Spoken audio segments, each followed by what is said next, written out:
Well, good morning. It's 8 o'clock on the Tuesday, January 27th, 2026, the SELCO Commission meeting, and I call the meeting to order.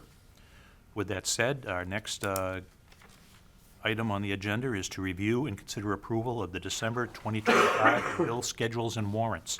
Do we have any comments, corrections, questions on those warrants? Just a question on Page Contracting for Gulf Street. That payment was like $38,000. Page. It's page 8.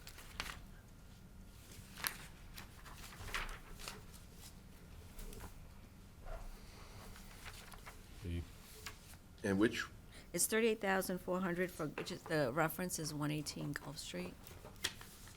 Oh, Page Contracting? Yeah.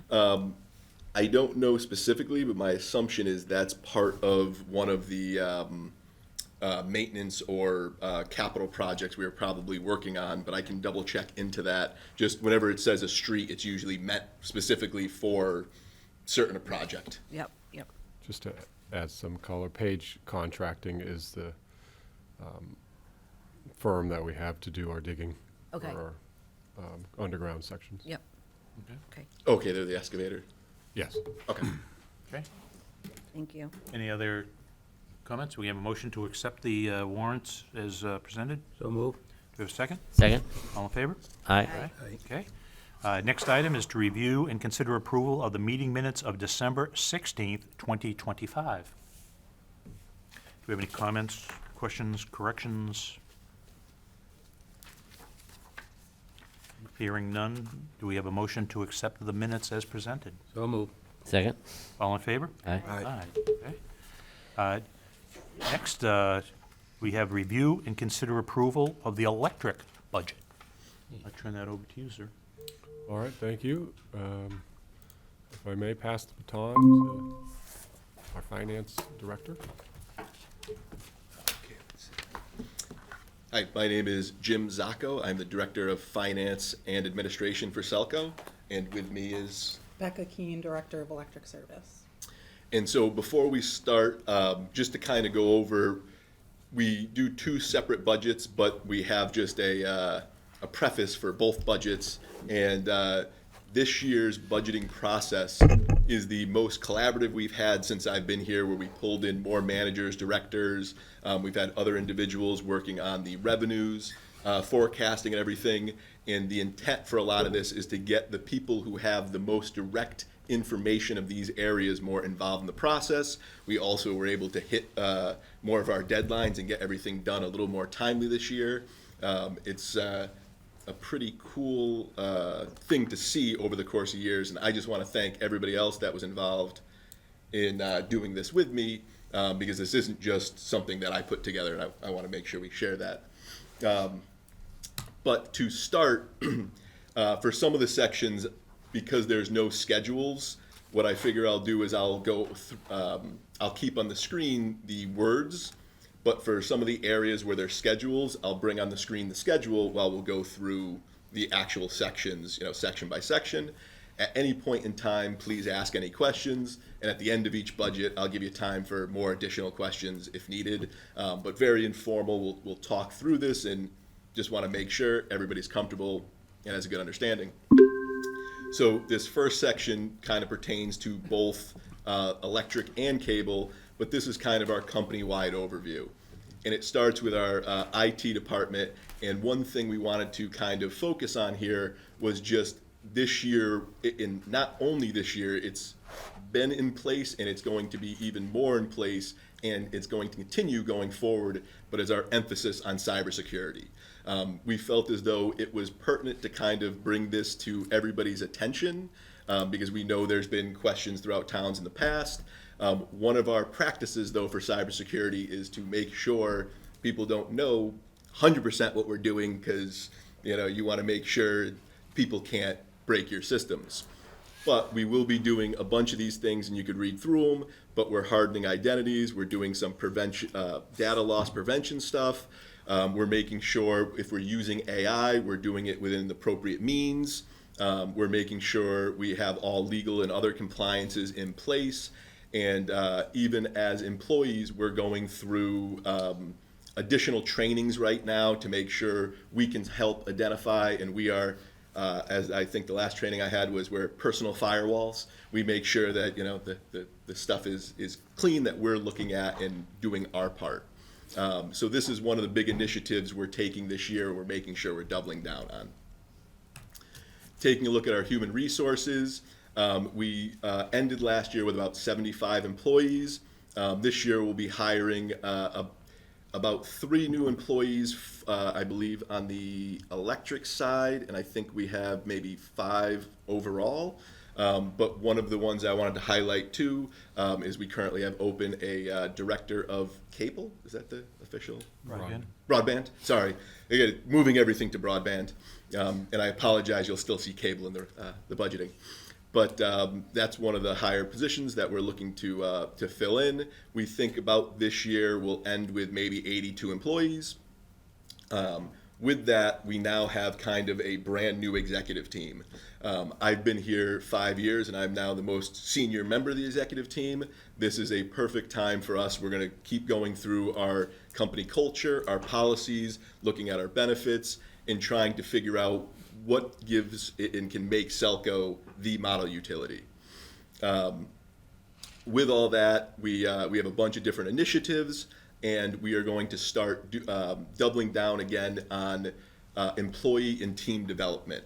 So giving managers the tools to help develop talent, giving different people throughout the organization the right trainings, whether it's in their area specific, whether it's professional development, whether it's just general stuff like sexual harassment policies and all that stuff. We're really beefing back up our training programs and getting them to where they should be in 2026. Taking a look at finance, again, we are still working on our inventory and warehouse initiatives. We have brought on the last couple of years an additional support person, which has been helpful. We're also trying to look at our processes, because at the end of the day, where we struggle is space. We don't have a good defined finite area, so we're kind of working with one hand tied behind our back, but trying to do everything we can to make sure our inventory is as safe, secure, and accurate as possible. On my side of the world too, we're formalizing all of our accounting policies now that we have a new system in place. Most of our processes are kind of stable right now. We'll be adding to them and improving them, but at the same time, we're now coming up with just those internal policies for how things work throughout the finance organization. And now with the new auditors, it kind of all makes sense and fits together. This will also help strengthen everything overall and kind of provide extra structure to the company. Taking a look at marketing and communications, there's extra effort being put into place to have community outreach and education on a lot of the different campaigns and adoption stuff for fiber, mesh, Wi-Fi, and we'll talk a little bit more about mesh and Wi-Fi when we get to the cable stuff, and expanding on some of the other what are they called?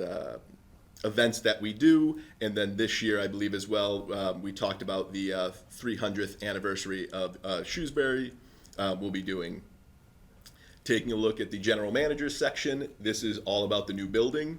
One thing we just kind of wanted to explain, the new building costs aren't really a part of this budget. I talk about them in there, but that will require a much more comprehensive budget and approvals from this commission going forward to make sure everything is in line.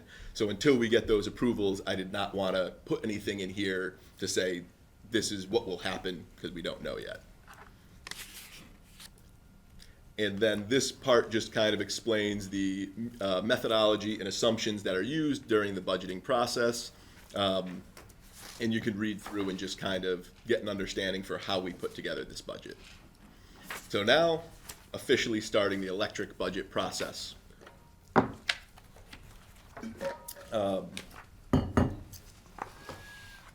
So just taking a look, we have a bunch of different projects coming up in electric that we just wanted to kind of preface, but we'll be finishing up the AMI meter deployment this year.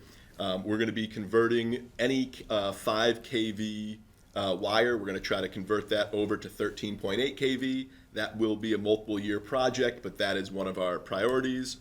As well, we are trying to support the additional growth that we are seeing in electric throughout the community. So we're doing different projects that just allow the infrastructure to help support that. We'll be working on the Route 70 project, which is just helping with some aging infrastructure. We also generally will be updating or maintaining any open wire throughout town. It's a little bit different than the 5 kV because this might be 13.8 that just needs to be updated or stuff like that. We want to make sure our infrastructure is resilient. We'll also be working on adding stuff for the new UPS facility, and we have a major project that I'm really excited about, trying to get our infrastructure and equipment mapped and into our system. This will be huge for the operations folks because a lot of the tools that we've put in place, it'll make them usable. They'll actually get the full benefit of these modules and stuff. On my side, I'll get to break out fixed assets a little more and build a better retirement structure for our assets. We also have a couple of battery storage projects that we are working on. In these projects, we have involvement, but at the end of the day, they aren't on SELCO property, but they will help reduce potential future expenses, as we'll talk about later. So that said, I am going to go to the income statement, but I will jump over to the schedule because I feel as though this is easier for everybody to take a look at. But taking a look at total operating revenues for 2026, you can see they are increasing substantially, about $6 million over 2025. This is due to a couple different factors. We have new customer load. We also have, we're updating our rates to align more with the cost of service studies. And as well, we're seeing higher consumption. And that's due to our strategic electrification process. Sorry, I always have to make sure I say that in the right order. But we're seeing those things, so that helps contribute to a higher revenue total. If we take a look at the different revenue buckets, our largest revenue bucket is still residential. Residential is looking at an increase of about $2.4 million or 11% over what we predicted at the time the 2025 year-end estimates would be. Our commercial growth is at approximately 13%. Because we go from 6 million to about 6.8 million. Taking a look at our general services, you'll see that that one has the most pronounced change as it goes from 12.7 million to 14.8 million, which is approximately a 17% increase. This is basically due to new customer growth on those rates. Jumping down to the other rate classes, you'll see that there's also increases moderately throughout them. One of the harder ones to really gauge so I don't want anybody to put too much stock in, is EV charger sales. That is not EV charger sales from like someone having EVs at their house. That's like the local ones in town. So you're just kind of predicting what the growth would be as we add more and people start using them more. Now jumping down to the operating expenses.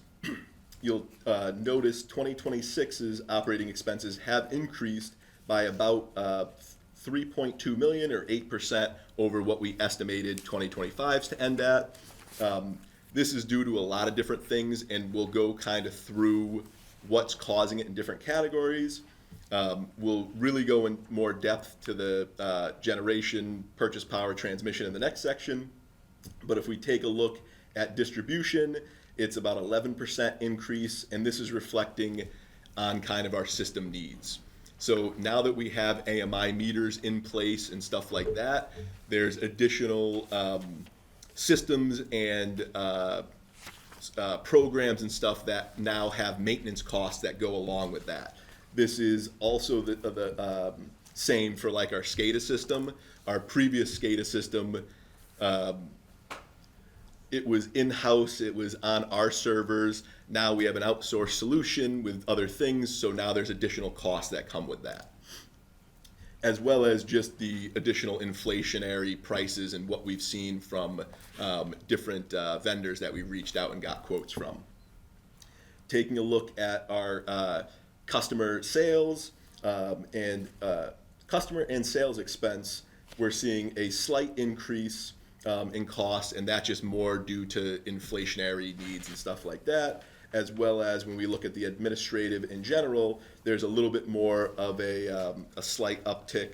But again, this is more us trying to make sure we're competitive in the market with staffing, making sure we can have full staffing this year. Every year it seems like we have full staff for a portion of the year and then lose people. So all these numbers taken that we would have full staff, and then some of the continued programs that we've been trying to do. Our depreciation expense this year will drop off, we're predicting, based on a AMI meter retirements done in 2025. Not all the meters were fully retired. I believe there's about 111,000 left, but that massive retirement we're taking in 2025 leads to the depreciation expense dropping for 2026. Taking a look at non-operating expenses, other income, and deductions. So when we look at other income, from the non-operating expense, we're going to see a slight decrease because in 2025 we had $4 million from rate stabilization. It was to offset 2024. Timing of it due to our approval by the commission and our auditors just put that in 2025. We do not predict to have a rate stabilization transfer in 2026, so we will see the other income being reduced. Taking a look at other deductions will also decrease because of what I was talking about with the loss we took from AMI meters in 2025. There should just be a smaller one in 2026. When we jump down and we take a look at net income, our net income is looking very favorable in 2026. It actually looks like it's above what we want as our targeted plan. This is kind of by design for two reasons.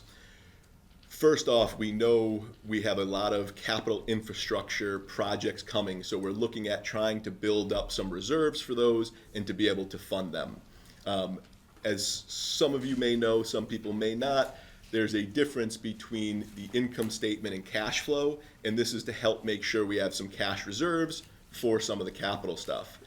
As well as at the end of this year, depending on where we are with the building project, we could also start potentially having financing. That is not reflected here.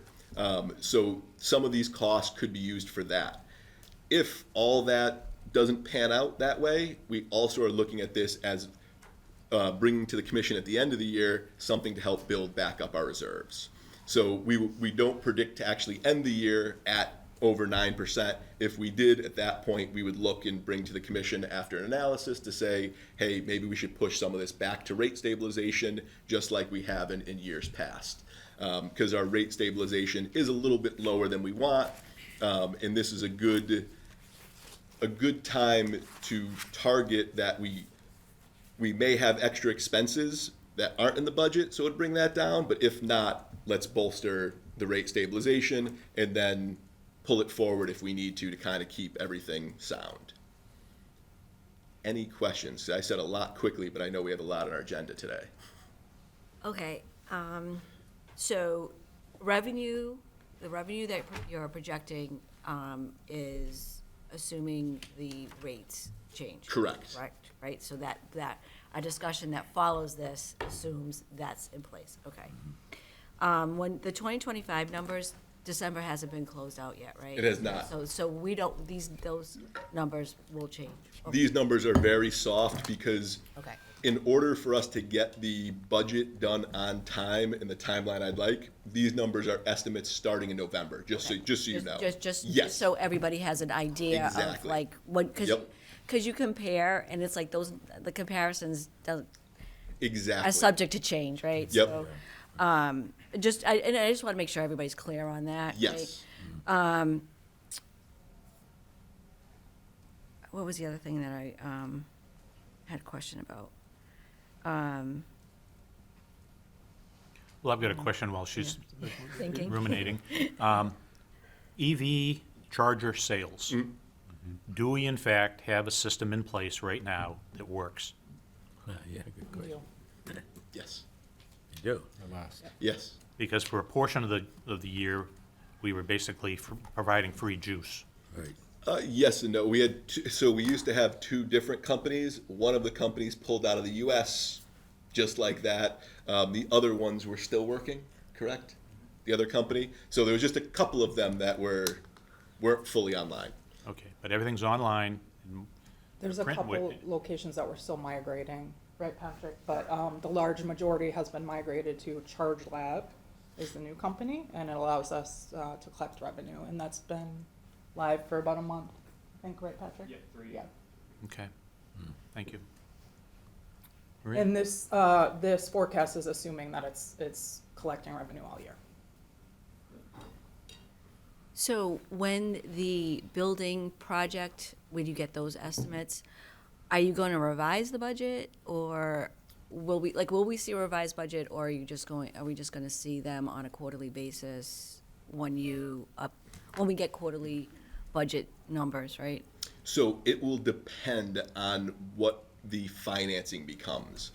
If we finance the whole project, we might not update all of these numbers, depending on when debt service payments would hit. Because if the debt service payments don't start until 2027, there wouldn't be a big impact.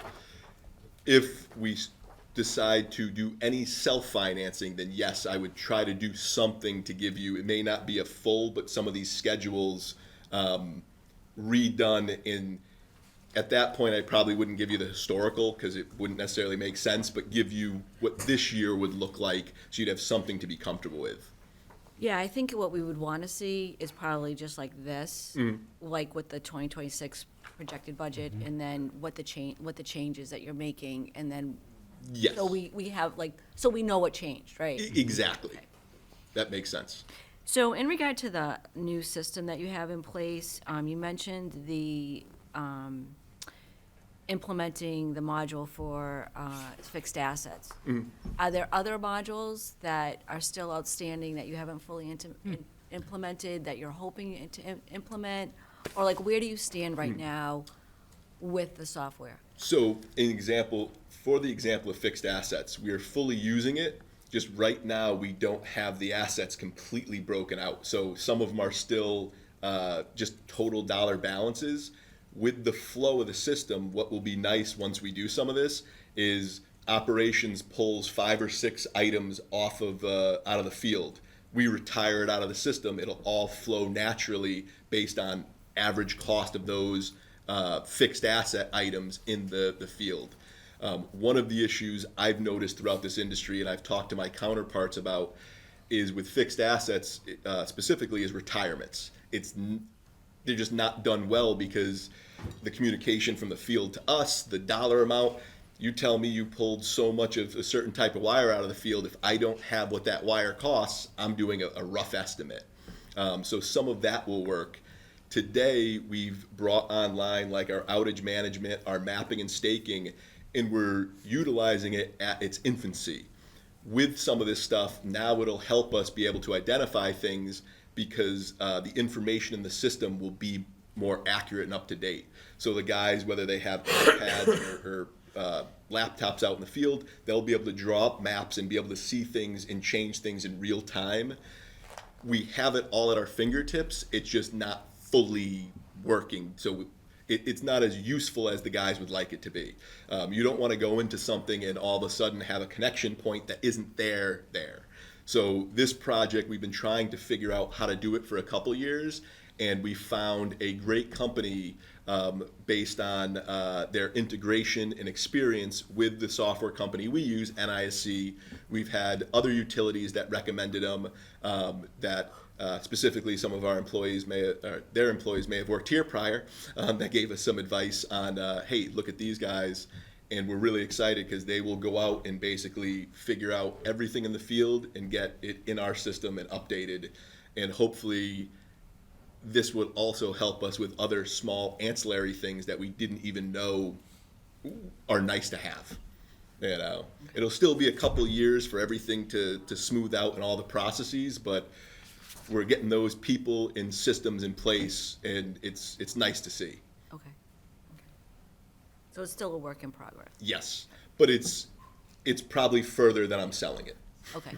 Are you able to just print out your financial statements from it, or do you need to still work those numbers? We are, but the way the financial statements look in it, it would just be lines. Basically, what we do is we just take the trial balance, drop it in Excel, and it fills in the rest of the sheets. Okay.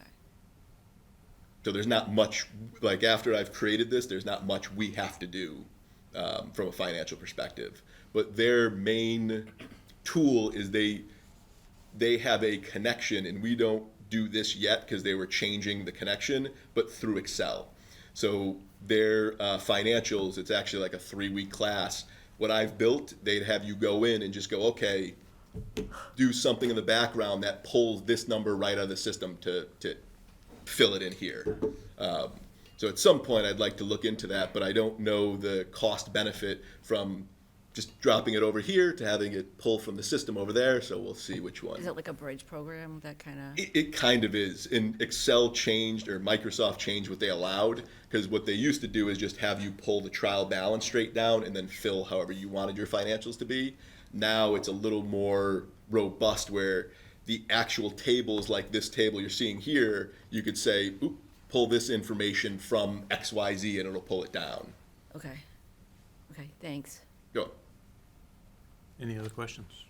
If not, let's move on. Okay, we will head over now to the power supply. And I'm not going to go through everything in this one in detail, but there's certain items I want to point out and draw to everybody's attention. And if Becca has anything she'd like to add at any point, jump right in. But for the power supply section, one thing I just want everybody to see is that our total power supply budget is about 31 million, and this really hasn't changed from 2025. We will see an increase in transmission expense. Sorry, that's from our preliminaries. So we will see the increase in capacity, I believe, and transmission expense this year. But luckily, energy and other negates it, so the total is even with what we project this year coming in with. Okay. Yeah. Just one quick question relative to the summary in this section compared to the budget sheet we just reviewed. The 31 million that you're talking about equates on this sheet to the purchase power line item and the transmission line item. Yes, it has a little bit of generation, some purchase power and transmission. There are some internal costs included in that as well, Okay, which wouldn't be reflected into this summary. okay, Those would be like the substation crews doing stuff, at the substation. That's a transmission expense. okay. And capacity payments are in the purchase power line item? I believe so. Yes. Generation, I think. Oh, no, generation's in town. Sorry, you're right. Yep, Okay, purchase power. It's in that 22 million. thanks. Do you have sorry, Yeah. try to get all the questions in. Yeah. No. Obviously, transmission and capacity are growing. Do you have a sense, transmission, you can do rough numbers, there's double-digit growth year over year since 2022, significant transmission expense. We've known that. I think we can anticipate that's gonna continue to be a scary line item for everyone. Capacity as well, do we have a sense, because that's sort of more embedded in that power purchase agreement, do we have a sense of what we've seen for year-over-year growth on that? You always come up with the tough questions, Matt. Sorry. So this is one area we flagged. We put a little write-up in here. It's a little tough to predict that out because you probably know they're reconfiguring how the auctions Yeah. work. So in a few years, they actually skipped, was it this year or next year, to figure out what this is going to look like. Yeah. They're coming out with a seasonal FCM. So there's going to be 2 a year. Yeah. So we did start researching it, asking them, like, where do you see this going? But we didn't feel solid about where it's going. So we kind of, we're gonna assume increases no matter what, but we didn't put a solid number chart in here. Yeah. That includes that. But we are watching it closely. Yeah. And hopefully we'll be on top of it. And as soon as we learn like how that will manifest, we'll communicate that. Cool. But yes, assuming it'll go up. Okay. Yeah, right. Thanks, sorry about that. No. That's exactly what we're looking for. Yep. And so, to your point, Matt, the next couple charts are showing the difference in prices of power supply and expenses. This area talks a little bit about our RECs and how we do some REC stuff. Is that the? Jim, before you do that, can I make a note on those Yes. charts? Yes. The one we printed out yesterday. We noticed that the narrative and a couple of the charts are not matching here because the charts were done on budgeted numbers before we got the prelim actuals. So what we're gonna do, we should have put a little asterisk pointing that out, but what we'll do is we'll recirculate the 2 images that are kind of inconsistent to you, just so you have them. It's the all-in power supply expenses graph. Just one of the years is lower in the graph than we say in the text. And then also the dollars per megawatt hour chart is also based on budgeted instead of actuals, and the actuals came in higher than we expected. So we'll update those and circulate them to you. And just to point out, like Maria, your question earlier for closing the year, December's final expenses on the electric side don't come through until February, like middle of February. That's when we get our MWEC bill, and that's like the biggest expense we have. So it's one of those, that's why you run into some of these things. So this area here just kind of goes over what we do in our methodology with behind RECs. I won't get too much into it because you could have a whole presentation on just that and confuse everybody. On the next page, one thing I wanted to highlight, because I think this is kind of a cool thing, but when you take a look at our total power supply for 2026, we are about 70% at, and let me make sure I say the right terms, it's renewable, right? Not emitting. Non-emitting, sorry, non-emitting. That's an accountant, but non-emitting power supply. And our goal or target goal is for 2032 is to be at 100%. And what I kind of thought was cool about this is you could see us getting to where we want to be and being that responsible player in power supply. How much of that is driven by MWEC and, our involvement there in the sort of our own independent decisions? Well, there's a couple answers to that. So there's a Muni RPS that went through a couple years ago, and that wasn't MWEC driven, but they've, it's the state. but they've been the facilitator of abiding by that RPS for the whole Muni group. Our local policy that was passed right before I got here, 2021, I want to say, goes above and beyond that. I was gonna So say, these numbers blow any RPS they do. out of the water. Yeah, RPS for the IOUs, forget about it. Yeah, right. But even the Muni RPS, we also blow out of the water as well. That said, it has not been a big expense for us to achieve that. And actually, we called out intentionally in one of the charts how much the RECs cost us in dollars per megawatt hour. And it's, I think, 24 cents, something like that. Because we have all of these contracts where we've strategically layered them in and made sure we had the attributes. So this is either the first or the second year, Patrick can confirm, where we're actually going to have to go out to market and buy extra RECs, and it's still a small quantity. And we've done that intentionally for years, knowing that these were our mandates. Whenever we engage in a contract with a renewables operator, we make sure we get the RECs. And we seek out deals that are well priced, even with the RECs included. Nice. And I think we just had another big one come online. It's a hydro deal, First Light. It was probably in your GM highlights last month. And it's a great price, and it gives us RECs up past 2030 when we have to hit our goals for the state level.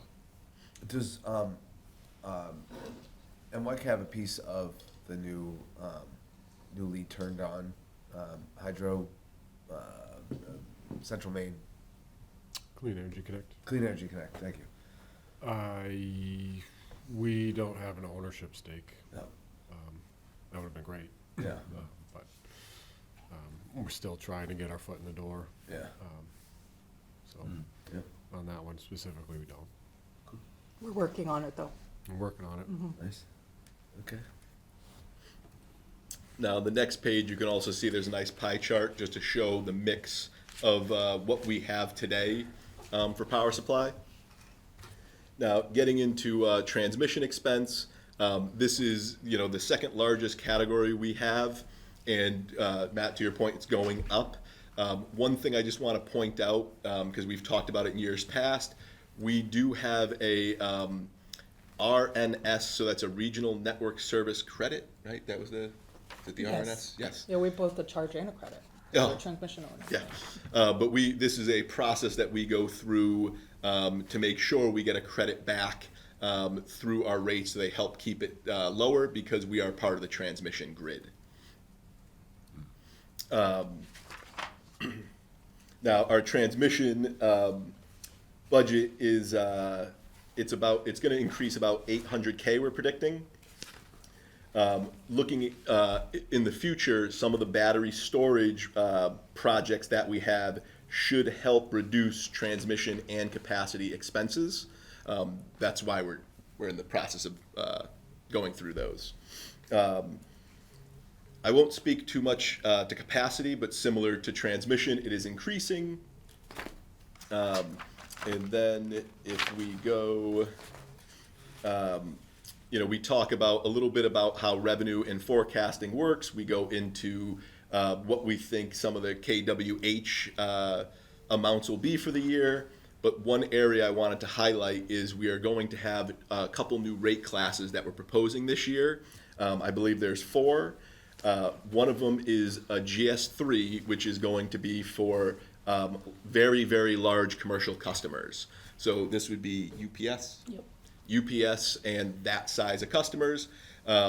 We are also doing 2 GS rates for municipal. This will give us a more dynamic ability to keep a municipal rate for a business class size. As well as we're looking to do a low income rate for a small select qualified group of customers. These 4 rate additions are included in this budget, and I believe, is it all 4 after this? Yep. All 4 you guys will be seeing a presentation and voting on. But you can see in this chart where the addition of these new rates. And then this chart just gives you a sales by kilowatt percentage for the different rates that we have. Now, jumping a little bit into our energy programs, I won't dive too deep into this, but basically we're looking at increasing our residential and commercial energy programs about 160K or 15%. Through some of these charts, you can see how we've ramped up over the years, really investing in this. And we are one of the leaders in the Commonwealth for both EV and heat pump adoption of our programs. And our programs are driving this adoption, right? This is good for Selco because you're getting people over to electric as well as giving them a product that is I don't even know how to say it, more efficient of a tool type of thing. So we're happy to see these numbers and the growth in this area.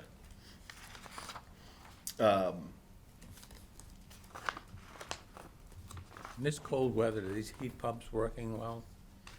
So my parents personally have heat pumps in like their basement and stuff, and my father loves them. He swears by them now. I can't speak for everybody. Do you? I do. Yeah. I have to, when did I get it? I installed it 2 years ago, and there was some trial and error in how to use it. So for, when I was on oil, I never wanted to turn the heat past 70. It was just how I grew up. And I've learned in these cold snaps, I have to really jack the heat pumps up for them to keep up. But since we've learned that, it's been okay. And I have a 6-year-old who's very sensitive to temperature fluctuations, and she's been all right. Okay.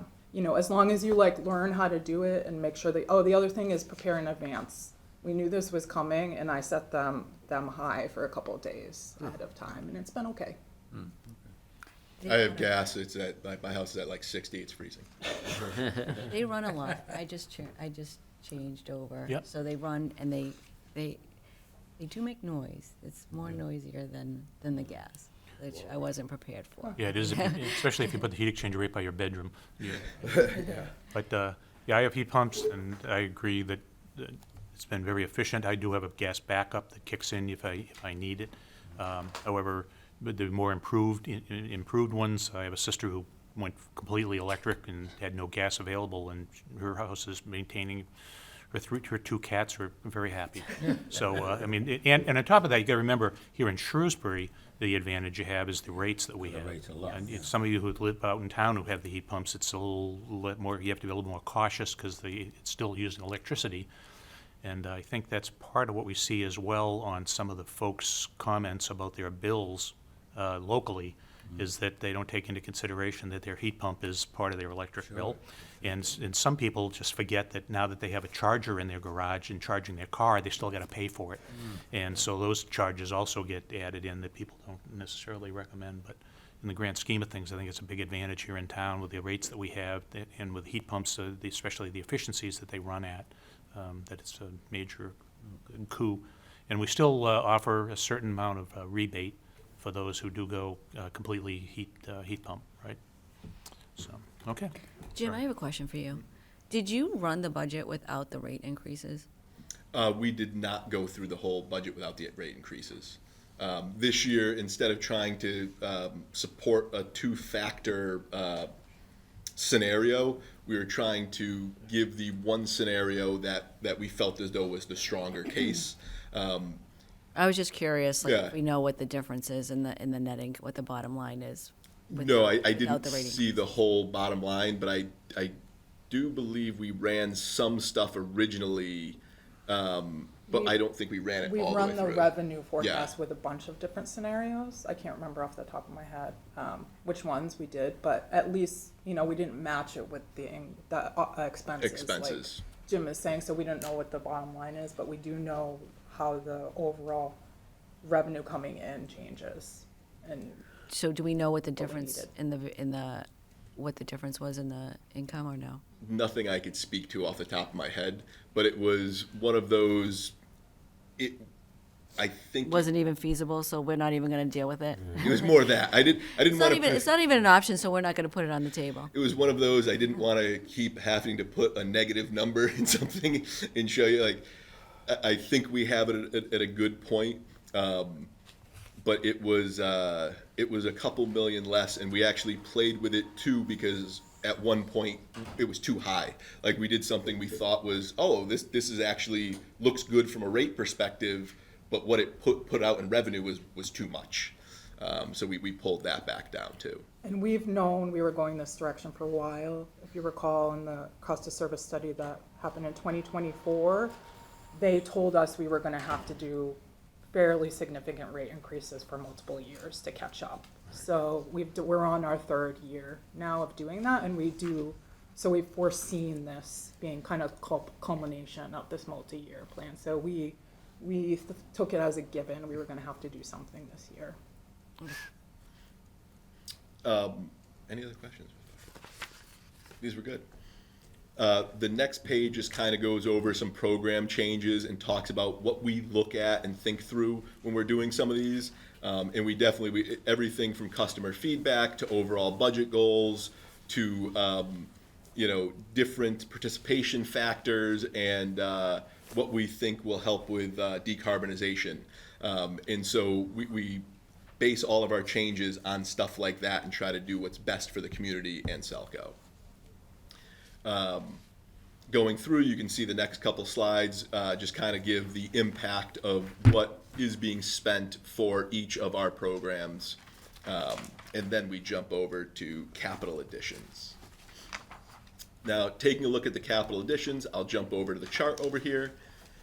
A lot of this is the projects we were referring to in the electric overview a little bit.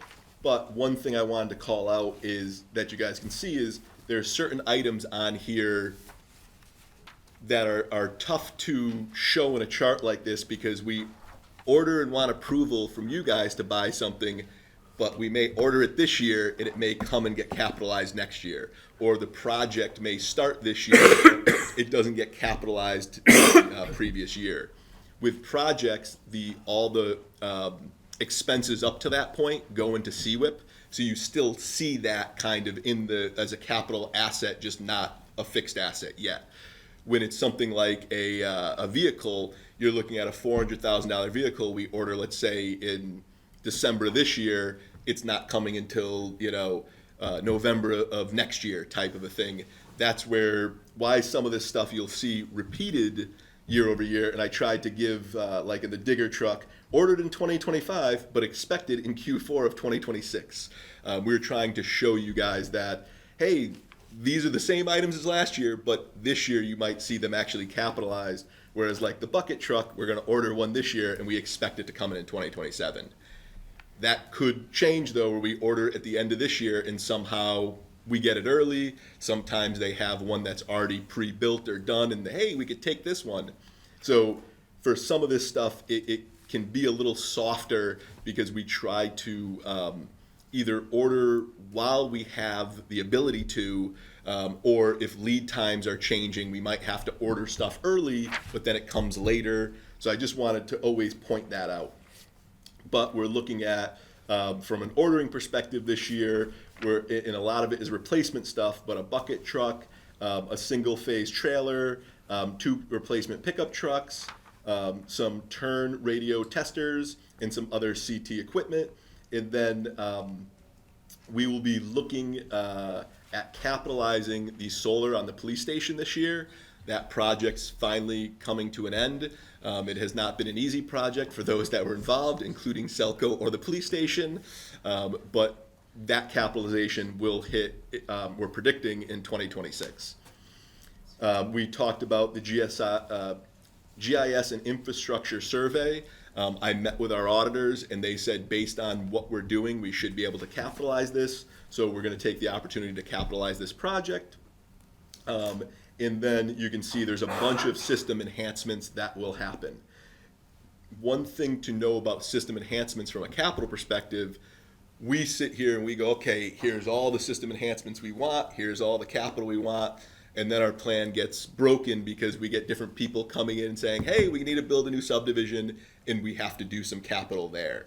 So if no third-party work was to be done, this is all we'd focus on, but we know we will be interrupted with the third-party work. There's no real way to predict that at this point. And with the third-party work, we do get what's called KAYAK, Contribution in Aid of Construction.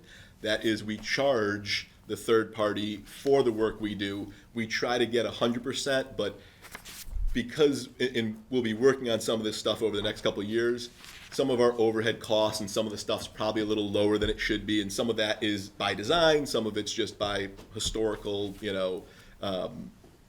processes. But we probably get 90% of that money back. That money is then offsets depreciation expense going forward for the same term of the useful life of the asset, or 33.3333 years in electric. So I just want everybody to understand that, because I always feel a little bit off every year being like, I'm putting these numbers in, and then we either capitalize more or less, but sometimes it has to do with just those timing factors. And if we look at the chart, you can see I've also tried to add what we have in CWIP as a balance, because it looks like we slowed down a lot in my estimate of 2025, but at the time that I was running this in November, we currently had $1.9 million in CWIP. As those projects end, we capitalize them the next month and start depreciating them. That's just a timing thing. That could be, we thought a project was going to end in November, it didn't end until January. Or the expenses didn't completely come in until January. So stuff like police detail for a project or excavating services, we have to wait to close the work order for those expenses to come in, and that may delay capitalizing for a month. So I just want people to understand those are some of the differences we see here. Any questions on any of the capital projects? Just a comment more than anything else, but something to follow up on is we've got a lot of subdivisions that are now appearing at the planning board level and whatnot. I've never heard any of those contractors talk about what's going to cost to put the electricity into these units or to bring cable or fiber into those units. I don't know if it's our job to reach out to these folks and say, hey, before you get hit with a 2x4 here, they need to come in and talk with us so that we can get those into our budget. So I'm speaking on behalf of the engineering team behind me, but I do feel like most of these people are aware of it, and they do not get sticker shock based on our prices, because if you do the same project just the next town over, you're paying twice as much with Eversource and NSTAR. One of the things I've had on my radar since I've gotten here, and we just haven't had the chance to really dive into it, but is taking a look at some of our overhead costs and stuff like that. And we recently just went through a legal thing to figure something out, and the lawyer was asking us about our overhead charges, and I had to explain, based on what our lawyer was telling me, places like Eversource are charging 100% overhead or 100% markup on things, where our markup's like 30%. We will be getting that more in line with what we feel as though is fair in the industry, but I don't think these contractors are like, they're looking at us going, that's it, and moving on. So I don't think it's something that they are being blindsided by, but I can. We also intentionally, when we're alerted that there's an MDU or another type of project that would be similar, we intentionally try to get them to electrify. So we have convinced at least one of the MDUs that I know of that's going online this year to put heat pumps in instead. So there is a lot of open communication. Yeah, I guess, and I'm sorry to belabor this point, but, one of the big questions I have is that some of these areas, when you look at the barren land that's there right now, we have very robust transmission lines going up and down on either side of the properties. Mm-hmm. And the question is, when they come in, they're not going to want those transmission lines to be viewable or whatever. And I don't think it's our price to go and have to bury them or to relocate them. And that's why I want to make sure that the developers understand that there's a cost in their planning purpose. They need to bring that in there. So. In some of those, we may not even own. I don't know where we own or what we own of the transmission lines. We've also been talking to town hall about getting us a seat at the table earlier, and when they are alerted, bring us into the conversation, because it has happened where we've caught wind of something a little too late to actually have input on the construction costs. So we've been working on that as well. Yeah, because and again, part of it, I don't think it's our responsibility to drop everything to support some developer that now wants to start construction immediately. You know, if it's not in the budget and it hasn't been planned, then stand in line. The one thing we do want to make sure, though, is at the end of that, we now own that asset and it's profit generating. So it isn't a bad thing either. Okay, thank you. So the table that I've had up here just kind of shows where we believe the best estimate we have for where the capital additions would hit on our balance sheet. The next chart just kind of shows what I anticipate as retirements for the year.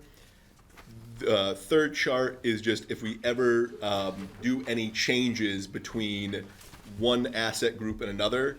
And so, like what I was just talking about with the field survey, if we found out, oh wow, maybe we shouldn't have had money somewhere for some reason, we could move it from one area to another. This is very seldomly used, and I don't anticipate it changing. And the last one just kind of gives you what the year-to-date items are. So when I explained before that, you know, I feel as though retirements are difficult in this industry, when you look at the fully accumulated dollar balance down here, I do feel as though throughout our industry, those are slightly inflated because for decades, people in my position couldn't get the best costs for retirement. And at the end of the day, when it's fully depreciated, I think they just kind of overlooked that type of stuff. And that's also coming from what some auditors have told me who have been in the industry for a while. So that's some of the stuff that I feel as though will fix going forward with some of these new streamlined processes. And then the last one is just kind of going over what we anticipate will buy or increase or any changes to our inventory. So we'll probably spend more money in inventory itself, but all of that money is either included in the expenses or the capital budgets you saw. This would be in addition to, so increasing our value of our overall inventory. And now over to the cash statement. And I will jump over to the actual schedule. If we take a look at the electric operating fund, we're starting the year at about $4 million-ish and ending the year about 6.3. This is what I was referring to with our, what we were looking to do is kind of build up some of the money so that we have cash on hand to both be able to fund capital expenses, make sure we're covering debt services, and place any money we may or may not need to in the depreciation fund. This year, one thing you'll notice in the depreciation fund is we have a higher dollar value for received interest. As we've kind of mentioned, we now have the depreciation fund with the town invested, and we are receiving the interest on the electric side. We'll talk more about the broadband side later. But so that's why you're seeing an increase in that account. One other thing I wanted to note that is not on here is that the construction fund, this is the area where if we proceed forward with the building, we will draw funds from this year before financing on the electric side. We would look at this bucket to start reducing. We predict the year that will end all the different funds and accounts with about $13.8 million. As I said earlier, if for some reason we are over planned, that's where we will bring a recommendation to the board to look at potentially putting maybe $500,000 to $1 million into rate stabilization at that time. The other options could be it might be given back to customers via GTA or whatnot. But so that is the current perspective, and we are looking to be cash positive on the electric side in 2026. So a lot said. Please feel free to ask questions about anything on the electric budget at this point. I'm not hearing anything. Okay. Do we have a motion to accept the 2026 budget, electric budget So as moved. presented? Second. Second, all in favor? Aye. Aye. Aye. Okay. You need a break? No, I'm good. Thank you. I think, should we add in there, though, that it's subject to, this budget's subject to, Yeah. changes due to The capital, the capital improvement capital plan? improvement plan, plus the end of 2025 wrap-up too, because they haven't closed out the books, right? Based on Well, yeah, but that's not That's gonna not- change, that's not gonna change the budget, but what will change the budget are the changes coming through because of capital improvements. Yeah. So I think we need to put that in. Okay, so when you say capital improvements, do you mean for the building or for? Well, okay. what's gonna the- impact the, subject to financing, The right? construction. Gotcha, yep. Project, Which, yeah. But don't we then have to pass that budget again, or that amendment? So why don't we just pass this budget? We could reference that there may be capital improvements and to please come back. And he's probably presented If some you of that think too. there's I material just think we change. need to make note of it Yeah. somehow, so we are, we're Yeah. accepting this budget as is, Yeah. noting Yeah. that, There may be a material change. If there's a material change, So come the- back to us. So as voted, the budget is approved, and we all note then that it, subject to revision based on how we find on our building construction. Perfect. And then come Okay. back to us, though. Yep. Great. Yeah. Okay, thank you. cable. Okay, so, Oh, what's this cast of characters? so I'm still Cables Jim or Zacco. broadband. You have to have a, Broadband. you have to have a beard to work in fiber these days? Yeah, yeah. They don't have. We gotta stay warm. You guys look like brothers. We don't even give heat pumps out, you know. to Three the- amigos. This could be trouble. Okay. But I'm still Jim Zacco, Director of Finance, and with me, I'm Rick Maxian, Manager of Business Development Compliance. Aaron LaCoyer, Network and Systems Operations Manager. so taking a look at the overview for cable, one of the big things is we want to explain to people is we are now shifting from building mode for the future to now running what we have built. We now have a bunch of these items in place and are being used. While the fiber project is not finished, it's mainly restricted to, I believe, just a handful of MDUs that'll be completed over the next 2 years. Selco Stream is in place now, and we are utilizing it. So a lot of the foreseeable goals for the future are now getting all of these products to work, customers migrated on them, and to hit what we want and really strengthen our network, our resiliency, and reliability. And we've already started doing a bunch of that by adding additional pathways. And some of this stuff may not make sense to everybody, but as you're adding these pathways and you're adding different dark fiber routes, you're allowing redundancies and other things that will hopefully help with both just broadband in general, but our streaming product as well. Hey, can I ask, what is dark fiber? So like a dedicated fiber connection, to an endpoint that isn't existing like in our PON network. It's like just a dedicated fiber that you have, right? Just one. And you can lease it to somebody to light on their own, or like they could choose to have it lit from us, but like that's the essence of the dark. Like you're just giving them a fiber Okay, and not managing it per se. okay.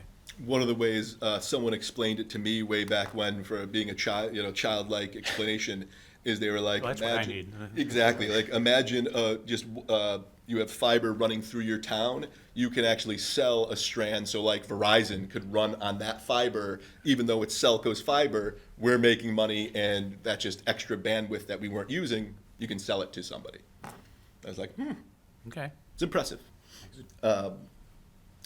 We will be in 2026 adding a bunch of, I want to say, customer devices. So we're looking at launching our mesh Wi-Fi. We're looking at potentially upgrading some of the Selco Stream boxes and other ONT and fiber upgrades to help strengthen everything and give our customers a better product. And you can read through, there's details that Rick and Aaron provided in here to kind of help that understanding. And then as we get to the next page, we understand that we will continue to have declines in most likely both video and phone. There'll be for different reasons, but like the phone, you're noticing a natural migration from people having a landline phone in their house. That's more on the residential side. It's not a worrisome point at this point. From the video side, there's going to continue to be losses, and that's more due to people still migrating over to streaming services. I think in a few years, we may have the ability to pull people back as our product gets stronger, as we still offer a competitive product. And let's face it, sports is going to be a huge impact. So if we're one of the players out there that's offering sports and those other either apps or over-the-top options don't, I think you'll see this steady off. Right now, we're looking at just trying to make sure video can sustain itself. So until we get to points where it can become more profitable, or we have to make other decisions. I will add that on the video product itself, we are actively looking into providing other channel packages that could bring customers back to TV, meaning a broadband over-the-top package which has different channels, some similar to I'll say Tubi or Philo, those type of things where you can provide the channels at a lower cost. People get what they want to view, that type of thing, and that would run over the Selco Stream product as well. We just keep, the focus is to continue building redundancy in the platform for Stream and make it more robust, right? Continue to upgrade it, make it better, because the trend is showing that there's like stream burnout, like not from Selco Stream, but like just all the different providers you have to go to get the content you want. So if we can offer a solution that has everything and that's unique and it's good, then we should see people come back, hopefully, and that's the plan. So now jumping over to the income and expense statement, we're projecting that our revenue will stay relatively flat compared to 2025, staying about 18.6 million. And signal revenue we expect to decline by approximately 7%. And again, this is due to the losses that we are predicting of maybe fewer than 1,000 in the video platform. Looking at customer install revenue, that would go kind of hand in hand. It's going to decrease about 29% year over year. Taking a look at the internet services, this one we're going to see stay moderately flat, and we're going to see just a slight increase of maybe 1%. And this is as customers start to settle into the right packages for them. So now that we have the proper packaging and costs, we'll notice that people will start to figure out which package they should really belong to. As I was mentioning earlier, we're going to see phones decrease about 150K, and this is basically because people don't want a landline anymore. It seems like business phones are still doing well. Jumping into our operating expenses, our total operating expenses are going to increase about 4.7%, or a little under 800,000 in 2026. Our transmitting expense continues to be relatively low. This expense category we're still defining, but it's basically the towers and stuff that are still in place that we have. The data center maintenance is going to increase about 450K. This is reflective on like the higher demands in some of the hardware and software requirements. So as we start to build these more complex systems, we have certain vendors in place, and we're slowly but surely settling into like the right contracts and what we need with them, and that's where you're seeing some of these items increase. From a connectivity expense, we're looking at a decline of about 600K. And this is mainly due to the fact that the loss of the video subscribers. So, and this is a fine-edged sword. The more customers, the more you pay. But at a certain point, the less customers, you have a cutoff. So if you go below that, you still pay this no matter what. Currently, we're not hitting all those thresholds, so that's why you're not seeing, that's why you're still seeing the little bit of decrease, or a predicted decrease. Jumping down to, distribution plant, we're gonna start seeing a moderate increase here of about 400K, and this is mainly due to customer equipment. So we're starting to develop a strategy for refresh plans and other things. At the same time, some of the devices that we have out in the field, we need to start refreshing because we're learning some of those are causing the issues with our products. So this year, there's more money funded in this to make sure we can buy these devices as needed. So whether it be replacement Evo Pros, whether we're going to be launching this mesh to Wi-Fi, so we have to build up and make sure we have all the supplies for it, and then generally replacing any older type of, and this should be a small group of town, but modems and all that stuff with the ONTs. With these things, this year the expenses are higher than we predict they will be in future years once we have a better rollout strategy. This year we'll be fixing more things and implementing more things, where in the future we hope to be able to say 1/3 of the town or 1/3 of the customer base is refreshed each year, just from a standpoint of what can techs and everything handle, and all that type of stuff. So this is higher than we predict in that area future years to be. Taking a look at sales and customers expense, this jumps up about 15%, and it's reflecting some of the fully staffed departments we have, and as we start to get more into supporting the fiber expansion and getting people to understand what streaming and all those type of things can offer. Looking at the general and administrative expense, this is relatively stable at about 1% and is basically just inflationary. The depreciation expense is going to continue to increase as we continue to invest and capitalize in the fiber network. So one thing to note, earlier when I was talking about the electric, I said how the depreciation was decreasing because we just had a massive loss. We still have losses on the cable side, but the amount of capitalization of the FTTP project will offset that to still have an increase in depreciation. Taking a look at other non-operating income and expenses, other income is expected to slightly increase, and this increase is mainly attributable to the recovery of advertising revenue. So when we shift to stream, we lost some of that. These guys have done a great job looking at getting that back in all the different alternatives we can do to support that. So we'll see a little bit of an uptick there.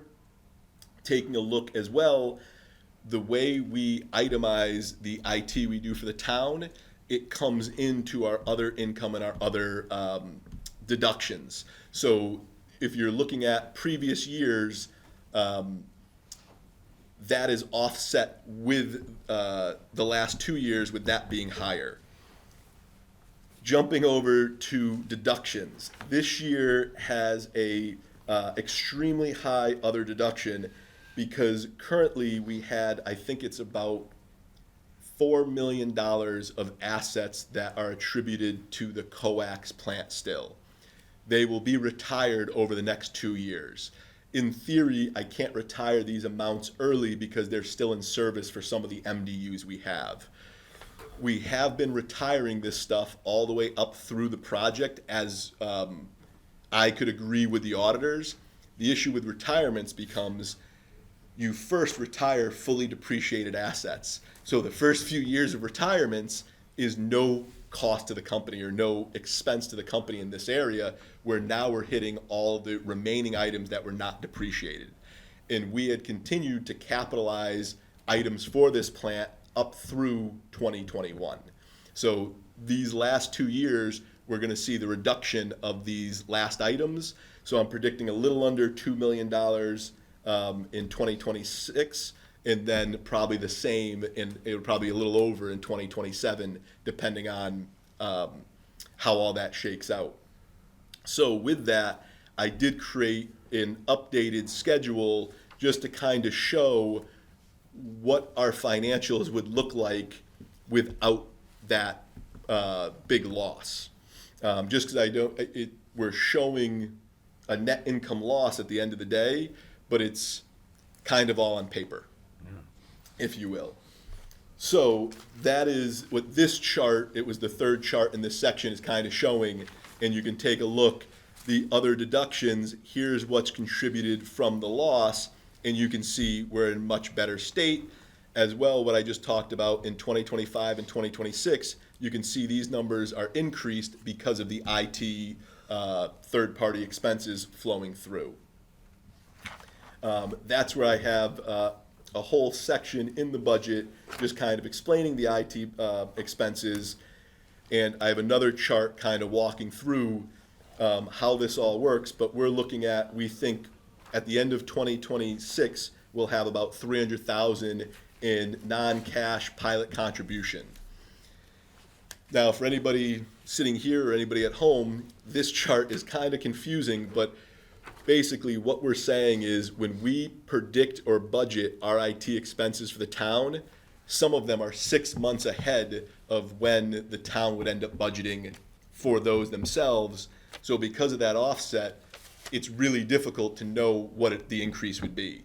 So I put a mild 5% increase on those numbers, but if all of a sudden the increase is higher, that's where we end up eating it. But this chart is meant to help represent the, when different things are budgeted and when the calendar year kind of ends. All that said, we jump down to net income, and we are predicting that at the end of 2026, we'll be looking at a net income of a $1.2 million loss. Again, that is primarily or almost 100% contributed of that retirement of the coax plant.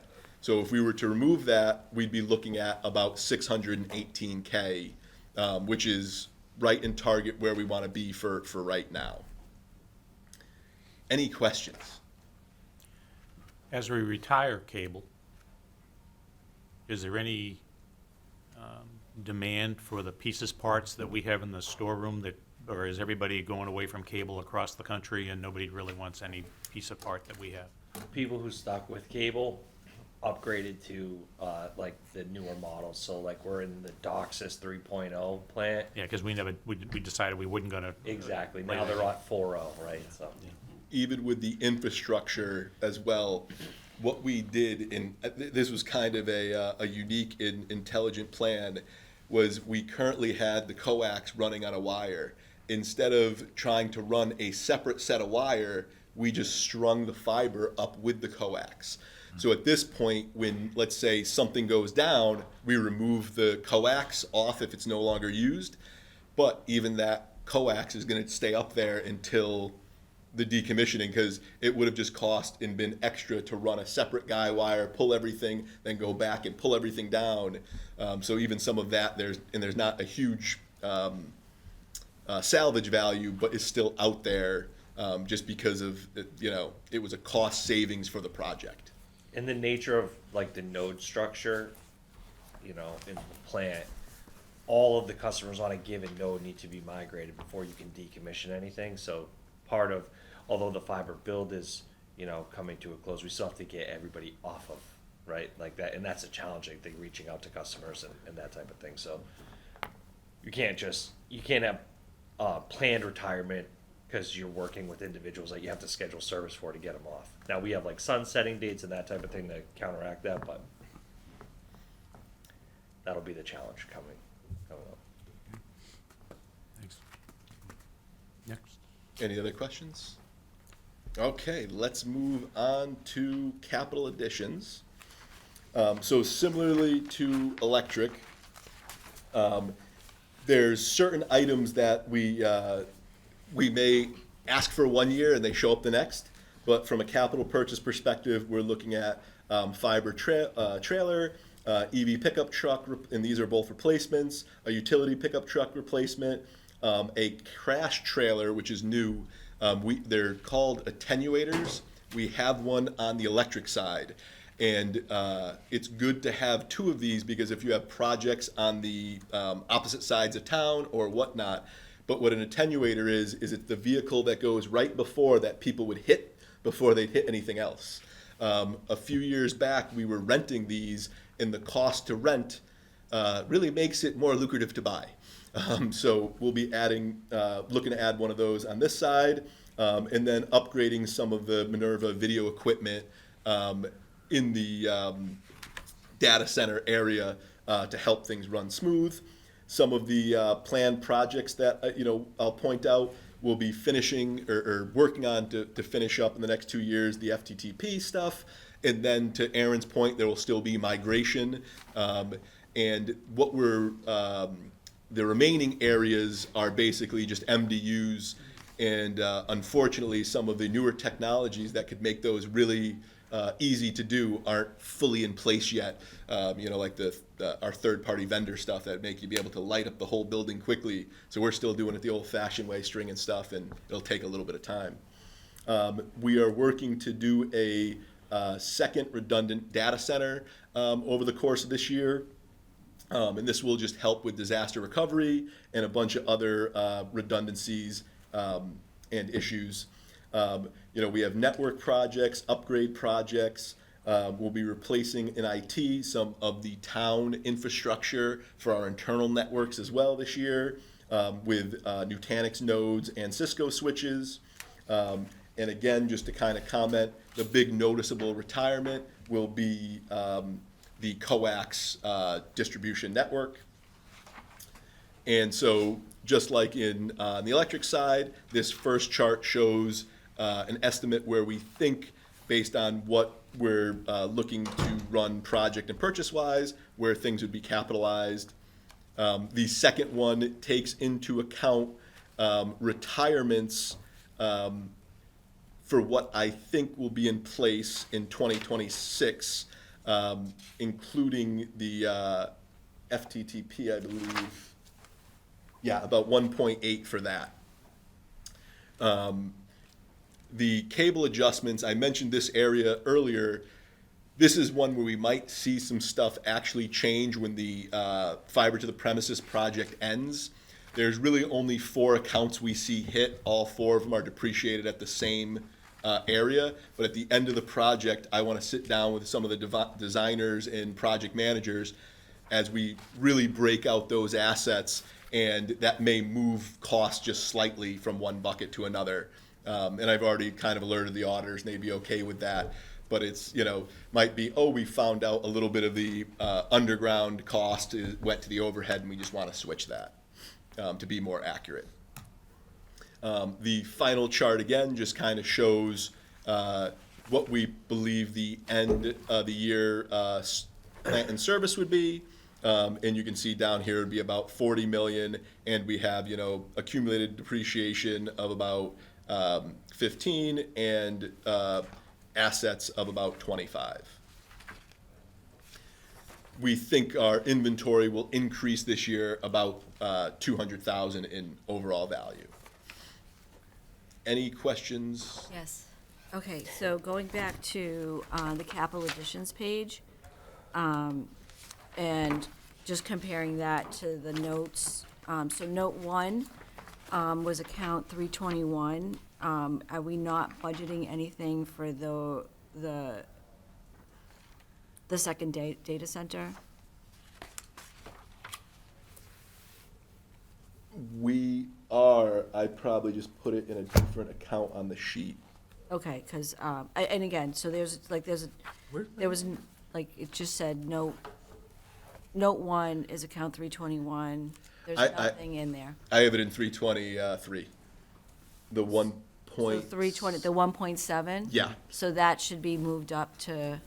Or is it is it a mixture of both? It'll most likely be a mixture of both because and this is where it becomes tough with some of this. There will be the infrastructure of that building would go to the 325. What's in that building goes to 323 and potentially 324 and potentially So, okay, 325. so maybe the 1.7, like, because I don't see Yeah. a note, because you just, can we, Yep. maybe note 1 and 2, I meant to have a note 1 next to that.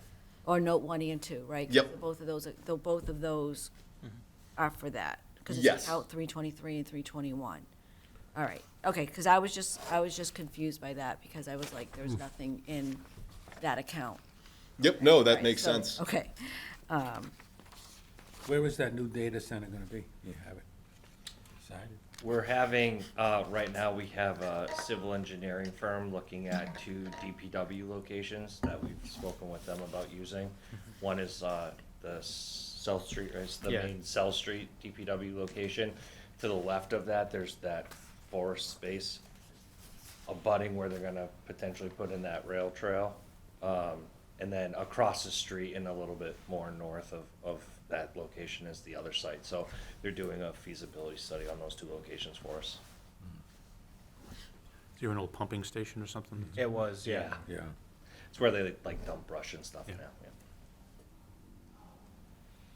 Okay, any other questions? If not, go to the next tab here, I guess. Cash statement. Okay, taking a look at the cash statement. We believe we're gonna start the year around $21 million for our operating fund. We expect to end the year about 3.1 million.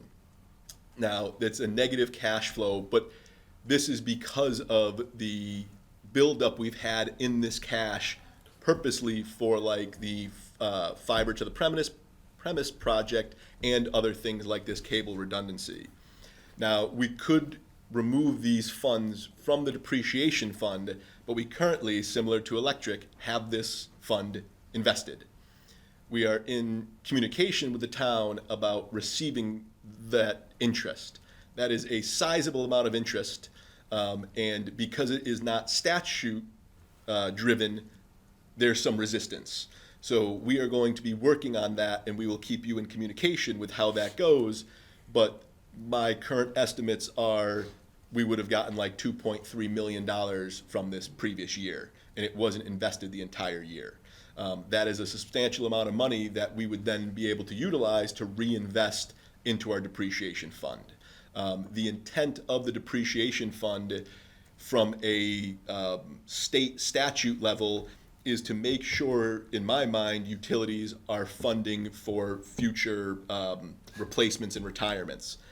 It is one of the only areas we are given in the electric side interest for any money we have and allowed to keep. And the reason for that is they know, if you buy something costs you $10 million today, replacement value 30 years from now is not going to be $10 million, right? So the interest should be allowed to compile. Our firm belief is just because there's not a statute saying this, that this is the right thing to do. So we are going to keep pushing that issue, and based on the outcome, we may ask for different, the board to do different things at different points this year. Electric side, there is a statute, and we get the money Yes. from that, right? And we get the money from that. so would the money go to increase the Depreciation fund. depreciation? Yes. Okay. So that's why this year, in my head, we have plenty of money in operating cash. We will still take the money out of operating cash and let the depreciation try to build. And we're going to discuss with the town getting that interest. Now, the construction project, will any of that be on cable? Like, so we're dealing with the same, Yes, like, whatever goes towards the broadband Correct. side of things? yep. And our current thought is, right now, we will take a look in this year from a financing perspective. A little bit of money, maybe a couple million here or there would come out of electric and cable. It's difficult to know how much, but in my head, I got this number, I'm thinking no more than 4 million.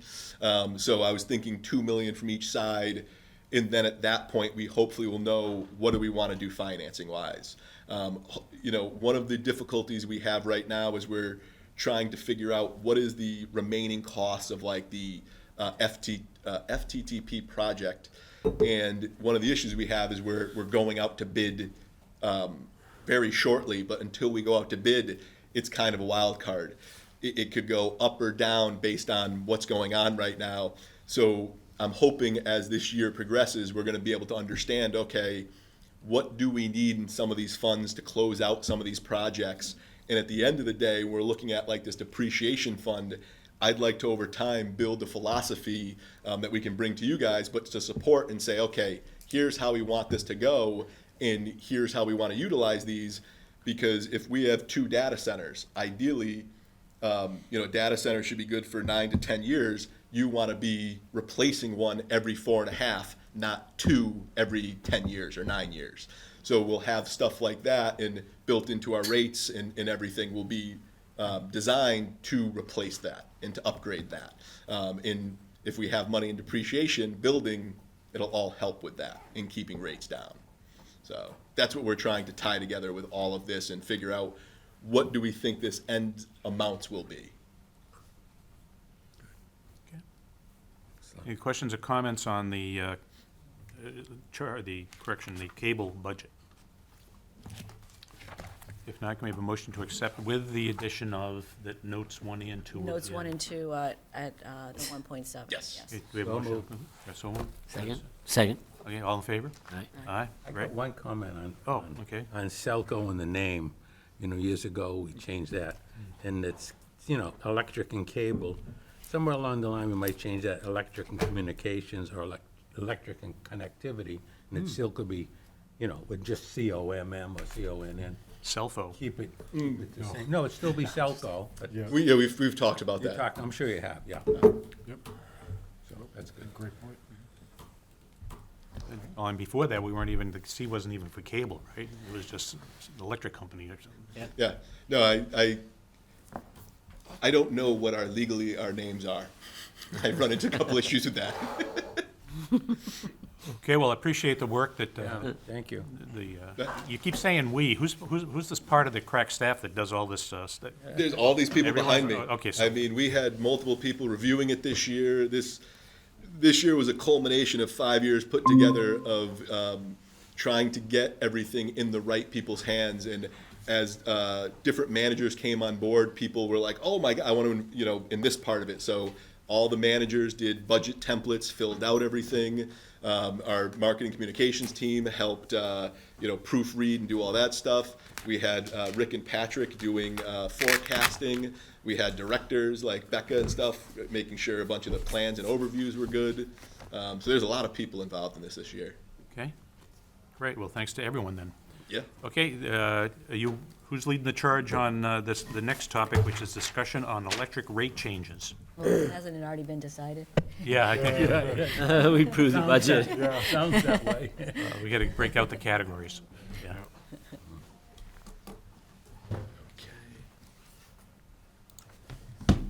Get out of here, that's why.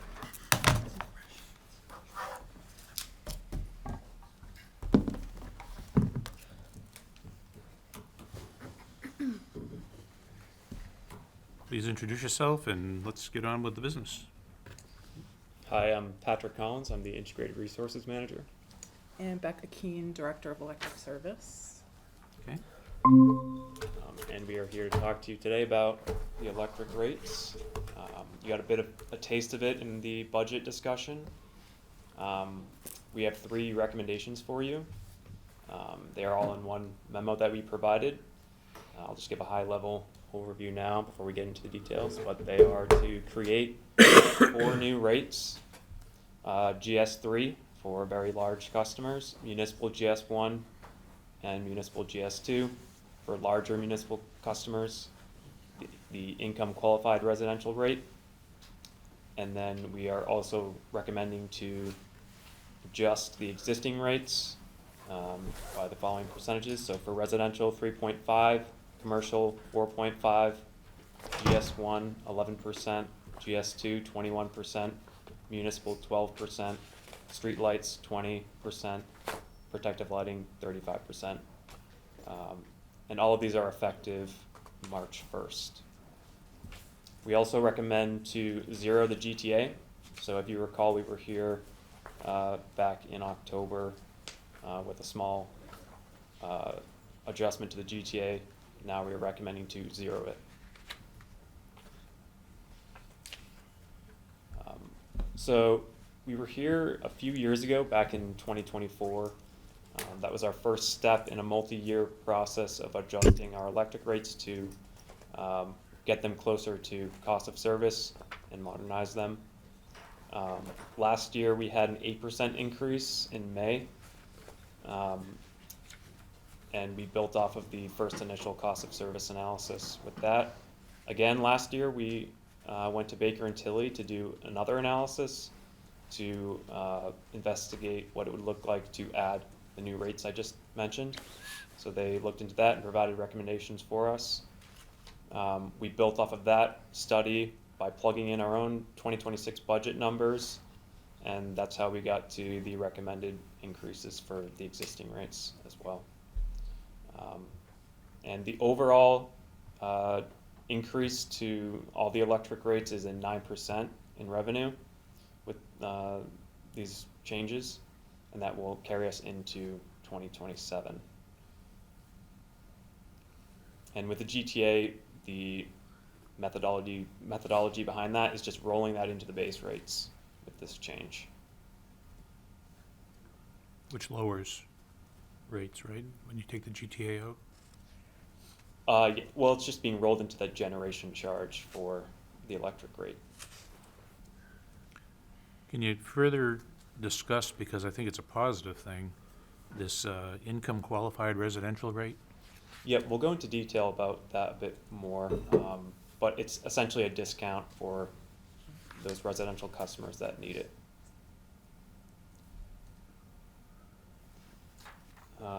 So, as I mentioned, the new rates are GS3, so very, very large industrial customers, municipal GS classes. There's about 10 to 15 municipal customers. There's schools, there are water treatment facilities that are unique enough that they warrant their own rate class. So we're creating those for them, and they have their own unique cost of service, so different charges for those customers. And then, as we just mentioned, the income qualified residential is for customers that demonstrate financial need.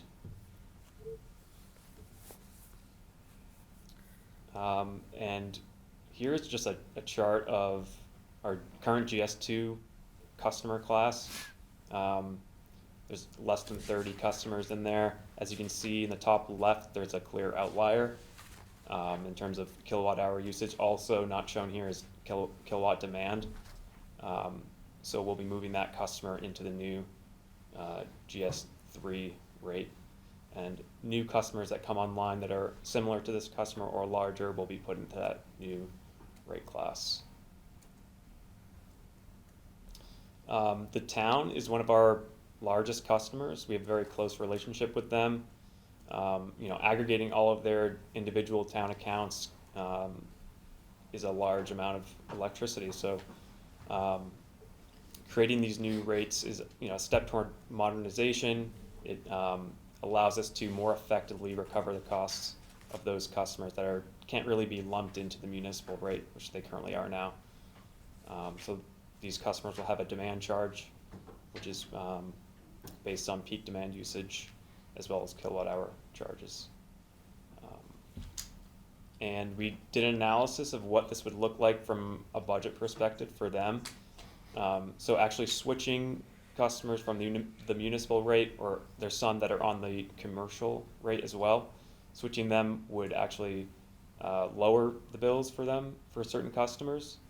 So it's a modest 3.2% increase for the overall town budget that we are expecting. We'll see, even with the 12% increase to the base municipal rate.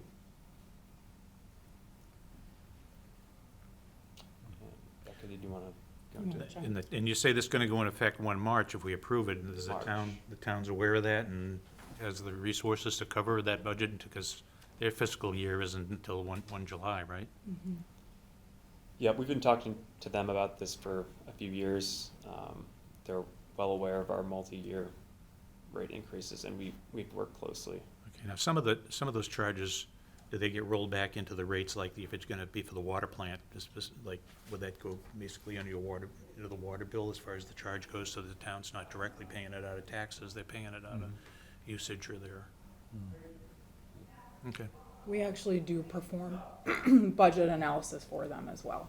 So we, even though we're on different calendar year, we're calendar year, their fiscal year, we do, when we know a rate change is coming, we try to estimate it in accordance with their timing, and Patrick will send over a whole actual spreadsheet with what we think.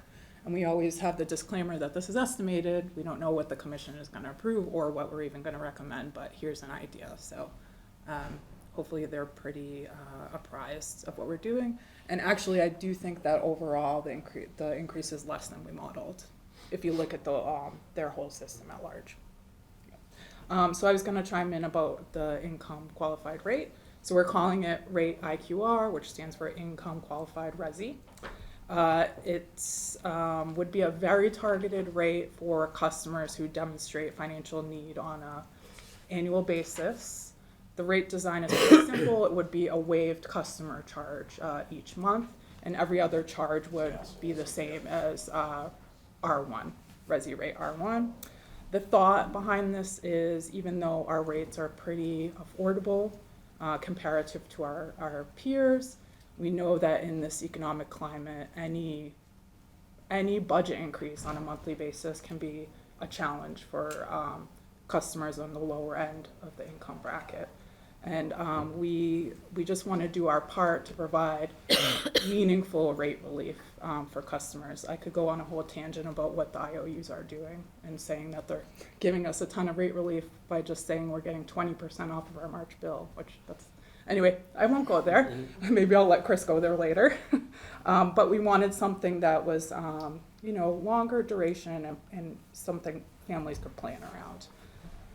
The enrollment process for the rate would mirror what we already have on the broadband side with the Internet Assistance Program, wherein we are not directly collecting financial documents or paperwork.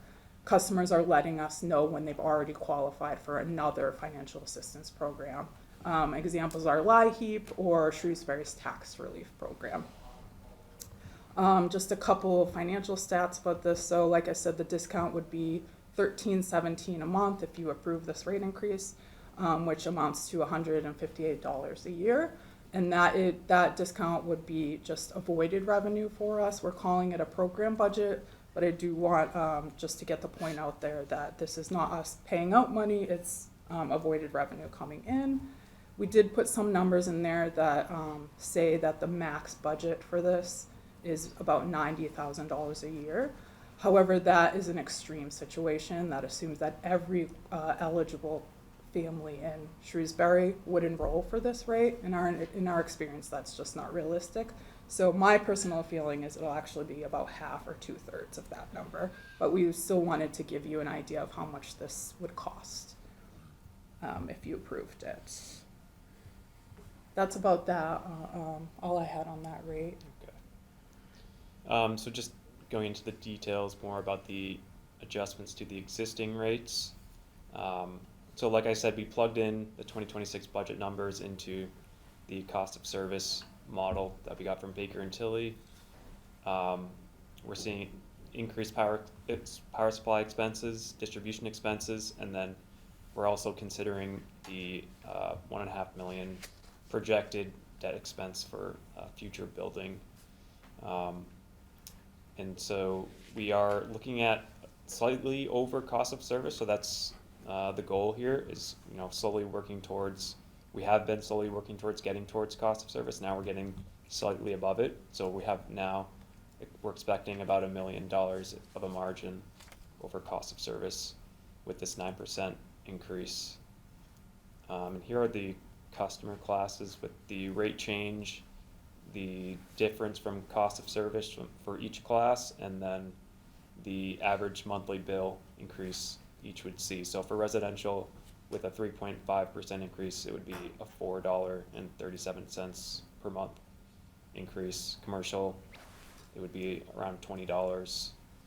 With the larger customers, they're seeing a bit more of an increase. So for GS1, around 400, GS2, 6,500. These are average bills. And we are adjusting the protective lighting. I'll just call that out. Right now, it's a flat monthly device charge rate design. We're changing that to be similar to the street lighting rate design. So it's a kilowatt hour charge and a monthly light charge. We believe that it's part of the modernization of that rate.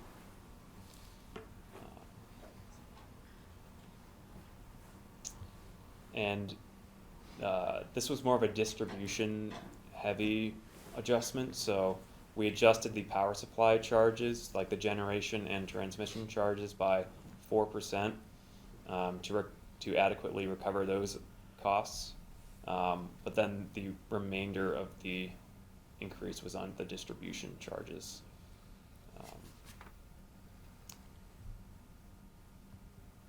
And then here's the customer impact table. I just kind of went through that in the last table.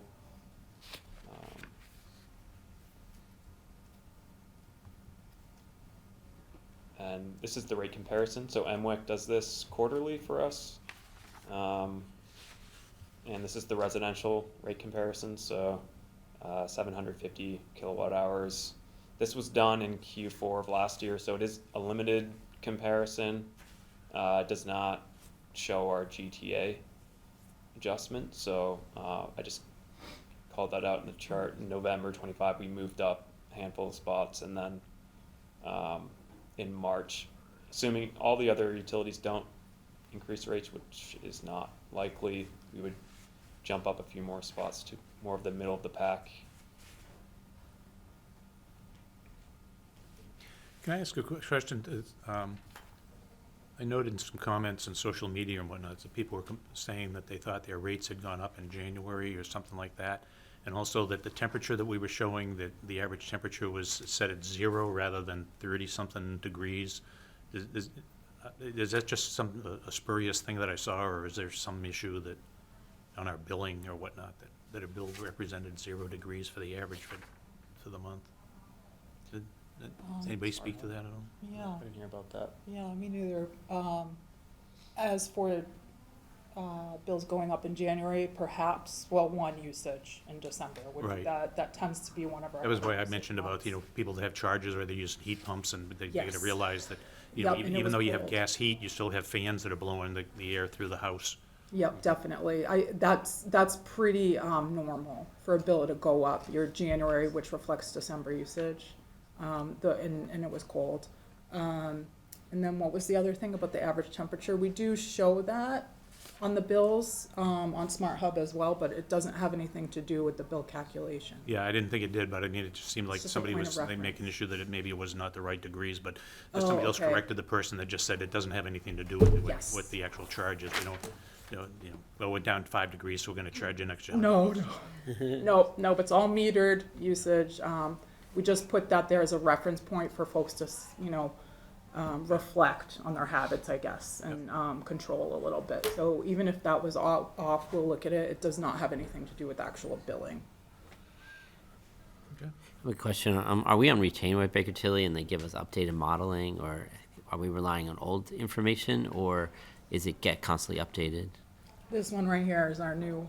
Your Baker Tilly? Yeah, yep. So we purchased the model from them Okay. in that last study, and Patrick has really, kudos to you. He's learned that model inside and out. Oh, good. So we have been going in and populating it with refreshed data. So all this 2026 budget information that we passed to Jim, that was put in the cost of service model as well. That's great. Came out. We did hire them for a couple of short, small studies for the GS3 and the Muni rates, just to help sanity check what we were thinking and give us recommendations. That's So helpful. Thank you. yeah. One other question, just clarity. I think the way I read your memo is that the people that are in subsidized housing here in town, you know, it's like on the, that the housing authority pays the the people that are in that already get electricity provided as part of their provision, right? So that, Exactly, yeah. So the note in there was, we were talking a little bit about projecting the enrollment in the program, and it's a little bit funny to forecast that because if we base it on the internet side, that becomes a big factor because folks living in those complexes, Shrewsbury Housing Authority, do qualify for the internet bill because they pay that out of the pocket. But Shrewsbury Housing Authority pays for most of those accounts. I did talk to Ashley about this. She said there's a couple of Homes and multi-dwellings that might have the utilities. separate homes that they, like, where they own onesie, twosie houses. But unlike with the internet side, Ashley's team is not gonna consider that an automatic entry point. They'll be, looking at that, in more detail. Okay, thank you.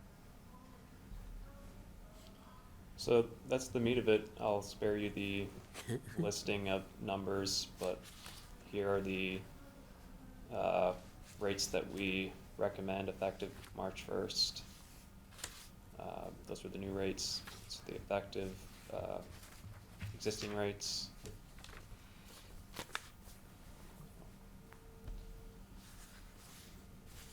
So effective March 1st and showing up in the April billings is the plan. And so we're not really collecting on that till May, one argues? April, yeah, oh, no, you're right, when It's when it whatever. actually gets to Okay. us, yes. So in your bill showing April, but then, yes, reported to us and, although we accrue it back, so everything is attributed to the right month. Okay, and even though we advertise a much, a double-digit increase overall, it's for residential, it's less than 4%, and mainly we're going after the big users. They're gonna Yes. carry the freight. Right. Yeah, we tried to take direction from you all from past meetings, knowing that you want those larger consumers to take more of the burden. Yeah, and so because we the did small, try even to the do small that. commercial needs the break as well, because it's not, okay, great. And that was a big part of creating this GS3 rate as well. That customer base is not in line with even GS2. So it makes sense now that we can give them a heavier increase and if we need to in the future. Any other questions, comments? I just have one question on image, this image. There's two up arrows, November 25, March 26. What are they referencing on Yeah, our so version? November was the GTA increase, and then March is the planned base rate increase. Okay, and is the number here reflective of that, or in Yeah, so March 26 in particular? In other words, is that where we end up with those new rates? correct. Okay. And assuming all other utilities also do not increase, so it's more likely that we will not jump up that much. Yeah, come down. Got it. The average bill looks like it's going up bill total, 129.05, so wherever that sits in the list. Gosh, I wish I lived in Shrewsbury. Moving Taunton to- Yeah. $800 And electric Jump in bill. the stack. Wow. Yeah, Still relatively low, though. Okay. And again, I think to your point, by some maybe magic way to print money or otherwise, everyone has to increase rates. Yeah, Right. So what we see year over year is that position stays relatively stable. That was a comment I was gonna add, not in, the chart is not in here for commercial, but even with our prior cost of service study adjustments previously, we were literally the lowest in the state. So with these other increases, there's still margin for us to still remain very, very competitive, two verys. But maybe we just don't have to be the lowest of the low. Right. And help, these other customer classes be more competitive. Right. Well, with that said, we have, I'm gonna combine all these. Can we have a motion to consider approval of the creation of the new electric rate classes, approval of the electric rate increases effective March 1st, 2026, and approval of the generation and transmission adjustment charge? Right. Do we have a motion to accept those, So to moved. approve those? One second. Okay, all in favor? Aye. Okay. Well, thank you for your interest. Thank you. Good thing it would have mixed up the budget real big time. Yeah, yeah. We'd have to Start over. True. bring them on back. Start over, yep. Okay, thank you very much. With the, move on to the next item, which is the review and consider approval of the purchase of 218 to 220 North Quinsigamon Avenue. And that's to authorize the general manager to enter into a purchase and sales agreement with David P. Capella, Senior, for the, did I have the, I hope I pronounced that correctly, for the purchase of property located at 218, 220 North Quinsigamon Ave, Shrewsbury, for consideration of $680,000, subject to the satisfaction of the conditions stated therein. And with that, turn it over to you, sir. Yeah, this one was just a quick update and follow-up from our prior meeting. So there's no memo affiliated with this. It's mostly conversational for this vote. We did engage with Mr. Capel, and it was a great conversation. And I guess the most summarized version of that $680,000 purchase price is exactly the number identified by the independent appraisal. And so, so this vote is in conjunction with, well, basically in compliance with procurement law to, one, authorize the general manager, being myself, to enter into that, to sign that document. And also, there's a 30-day period, which has already been initiated, just with a public notice saying we intend to do this. That was on January 20, I think the 23rd. Either way, it ends up at the end of February. So then with this vote, we could enter into that final purchase and sale agreement in early March. Okay, most of this was done in executive session, the discussion, so the public wouldn't know. But behind the scenes, we got permission to approve and to contact and to work directly with this gentleman who was quite interested, came to us, not us to them, knowing that because we'll be building the new SELCO facility right next to, abut this property, that he wanted to sell his property, and that's why we entered into it, evaluated, appraised, and then you, as the general manager, was approved to negotiate with him. My understanding, correct me if I'm wrong, is that when we buy this, SELCO actually owns, not the town, the SELCO actually owns this piece of property. The rest of the land that we have that's been transferred over to us from the town is on basically a lend-lease. When we're done with the land, we give it back, much like we would do on Municipal Drive if we move out of there. But this piece of property, then SELCO would work with the town to probably give back as well. But right now, it allows us to expand the footprint so that it allows a little bit easier access and storage, correct? I hope I'm right. Yes, no, summarizing that's a great summary. Very succinct, yes, very good.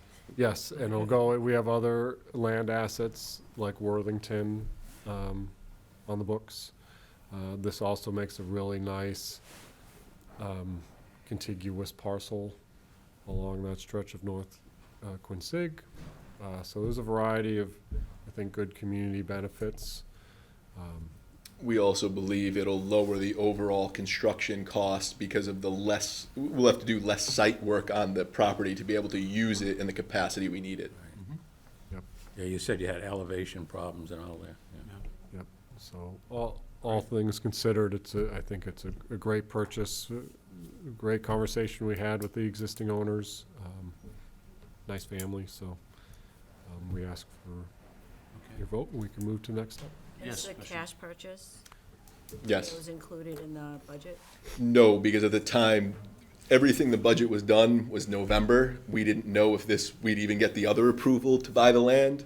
But this is what I would pull out of the construction fund money on the electric side. Okay. Yeah, so it's just out of that cash statement in the construction fund. That's one of the issues we have with getting the budget done earlier now is I'm like, okay, we have to start writing these narratives in December. And it's like now all of a sudden stuff changes and you don't want to change the numbers and then change the narratives and then have mistakes. We live in a constantly changing environment. I know. Any other comments or questions, or can I have a motion to, if not, can I have a motion to, let's see, approve the, well, let's just consider approval of the purchase of the property. Yeah, so moved. Second. Yeah, all in favor? Aye. Aye. Okay. Thank you very much. Yeah. Now for the highlight of the meeting, Whoa, we have the highlight. general manager's highlight. Thank you very much for the work. Yeah. Great job. You know, over 5 years, you've done a pretty good job of getting this thing pretty well squared away. Thank you. I'm very much appreciated. That's why when you say "we," I'm always wanting to make sure that, you know, in a strategic plan that we've get, who's your partners in crime here, so. Exactly. Okay, All of them. so all of them are accountable if you would have. No. I take the blame if it's wrong. They get, we all get the credit. Great. That's how it Well, goes. thanks for your work on this. Thank you. Okay, over to you, sir. All right, really quick, I know we've been here for a while, so I try not to drone on. I threw in some interesting articles as of late. I know we've heard a lot about this in the news regarding energy affordability, so I couldn't find a way to not include it. But one of the things is important, on a high level, I do think, and I'm sorry, perhaps I've mentioned this before, but I see more of an emphasis on the public power business model. Everything we talked about today, you know, the example, electric rates, even with the increases that we've discussed, is pretty obviously the answer. So I just threw that article in there to see, so anyone that's interested could see what people are saying.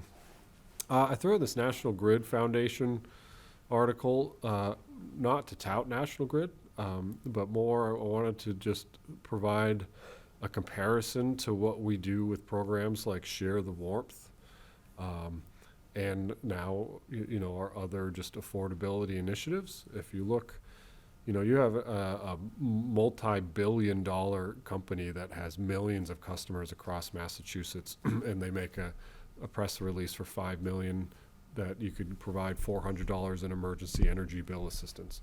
We do that locally with Share the Warmth for years, and with a budget of, if you look at just the electric side, right, far south of billions of dollars.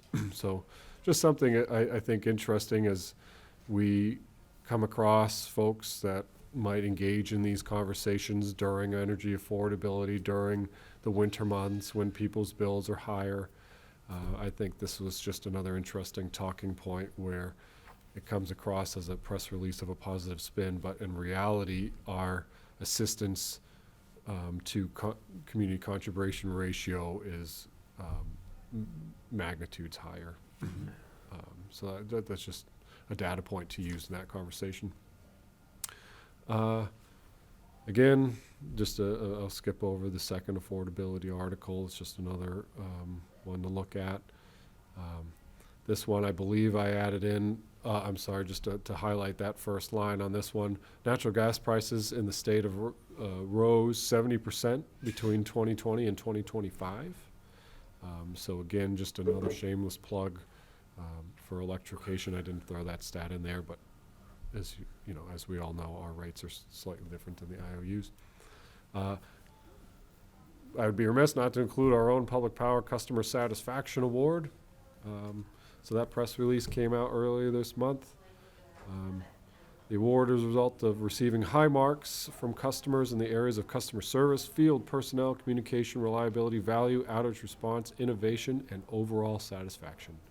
So kudos to the team here that works hard day in and day out to provide the best service in the industry.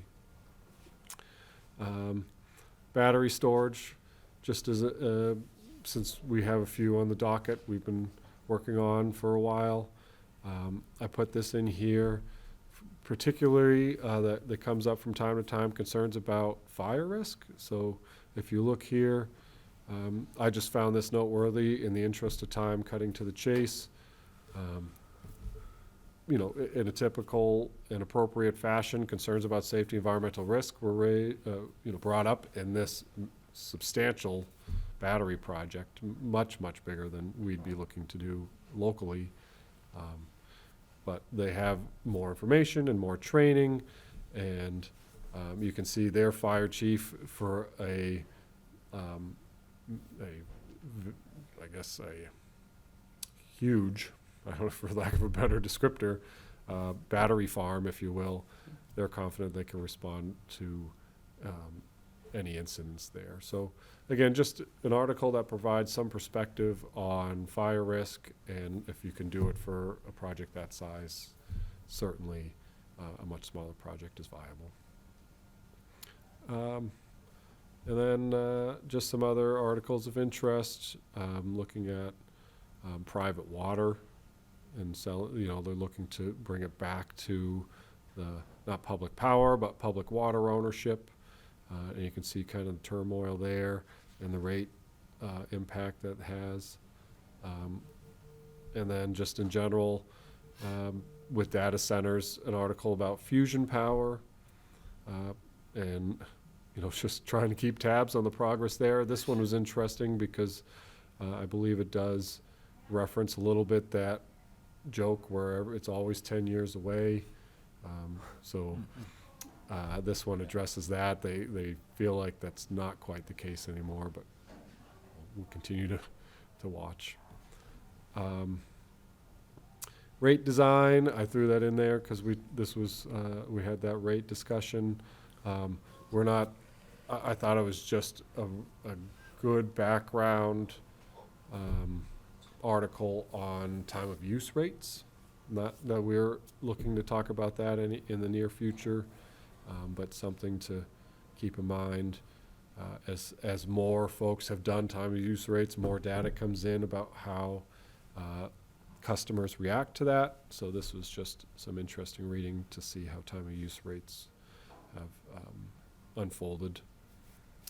And then some of my favorite public power articles. And then just something on the news you may or may not have seen, just as another compare and contrast in the public power realm. If you noticed, I couldn't imagine doing this, but Black Friday, there was a neighborhood in Worcester that lost power, and basically they couldn't fix it, and they had sporadic power, not for a few days, but more like a few weeks. And I'm sorry, not even a few weeks, but a few months, right? January 10th. Right? January 10th, so day after Thanksgiving to January 10th. So just something there of interest for the viewing public, again, with respect to the services we deliver. Well, when you talk about that, you know, you take a look at the amount of money we spend on tree cutting, the amount of this storm, which was a major storm, that wasn't just trees, but I mean, the lack of loss of power by our customers. I mean, I think the only thing that I heard about was somebody backed into one of our light poles, and but it wasn't even a loss of customers. It was more the light. But other than that, we came through. You know, knock on wood, until this weekend coming up. But anyways, very good. Well done. So, yep, that's a good point. So thanks to the team. Switching gears real quick, just HR announcement. We hired Bruno as an apprentice line worker. So, congrats to Bruno. Thanks for coming on board. And we have active recruitments for electrical engineer and our director of broadband, as previously discussed. Spread the word if you know anybody. And then the newsletter, I know this is always a good one each year to talk about. This is SELCO Nesson Scholarship is now open for applicants. Can I put a plug in? The town also has a scholarship program, which is usually about 25 people get about $500 scholarship. The SELCO scholarship is $1,000, and it's amazing when you look at the different people that apply that you don't apply for both of them. I mean, you're eligible for them if you're a senior, a graduating senior, Doesn't make any difference what school you go to as long as you're a resident of Shrewsbury. But you can apply for both. You don't, and the applications are almost exact. You know, you can use the same essay. I mean, so, one-stop shopping. So anyways, with that said, I'm, probably preaching to the choir because the parents are watching, maybe not the students themselves, but the bottom line is, apply early and often. Different names? Yeah, exactly. No ChatGPT essays if all Oh, this, yes, I could smell it, I could see it. yeah, exactly. They all sound the same. Yeah. Just in a theme, if anyone is ever interested, I know we use it frequently in our marketing material, but we have our IOU cost comparison charts. So we use that. So if anyone ever has questions on their bills, we absolutely can speak to that. And I know we talked about it earlier, just to reiterate, we have our heat pump campaign. And as we talked about, heat pumps are effective. I think Maine is another good case study where they have a fairly high adoption rate in Maine. And it's pretty cold in Maine last I checked. So that's been working well there. Rate adjustments, and we talked about this. That's the Charge Lab new platform that's on our NLX chargers. We're almost all the way with that transition, but the Charge Lab app is the new way to use those. And I think lastly, I was just going to highlight our AMI project, 86% completion, over 14,000 AMI meters. So thanks to these guys, they're cranking away at that in between snowstorms. And the rest, as you can see, what comes up day to day. And fiber continues. I know we talked about that, so I wouldn't want to take more of your time repeating that part. And lastly, just the end of year report for IT. I know they always come up last on the GM highlights, so you kind of, sometimes get the shortest amount of time. But We'd like to have Rosanna stay around longer. Yes, yeah, exactly. But they do a lot of really good work. As Jim highlighted, cybersecurity is a major focus coming up in 2026. It has been, but continues to be an emphasis. And so here's a lot of good statistics that highlight the good work they do behind the scenes that doesn't always get a lot of attention. And so they do a lot of support. So those are great response rates. And Okay, yeah, and good. so happy to answer any questions on that. And Thank you. They're at- Well, let's see. Scheduled next meeting, Tuesday, February 24th. Is that the week after school vacation for the kids? yeah. Okay, so Tuesday, 24, at 8 a.m. Do we have any changes to that? Anybody, we're still good to go on that? Okay. With that said, can we have a motion to adjourn? So move. Second. All in favor? Aye. Aye. Thank you to SMC for their coverage of the meeting this morning, Liz especially. Thank you.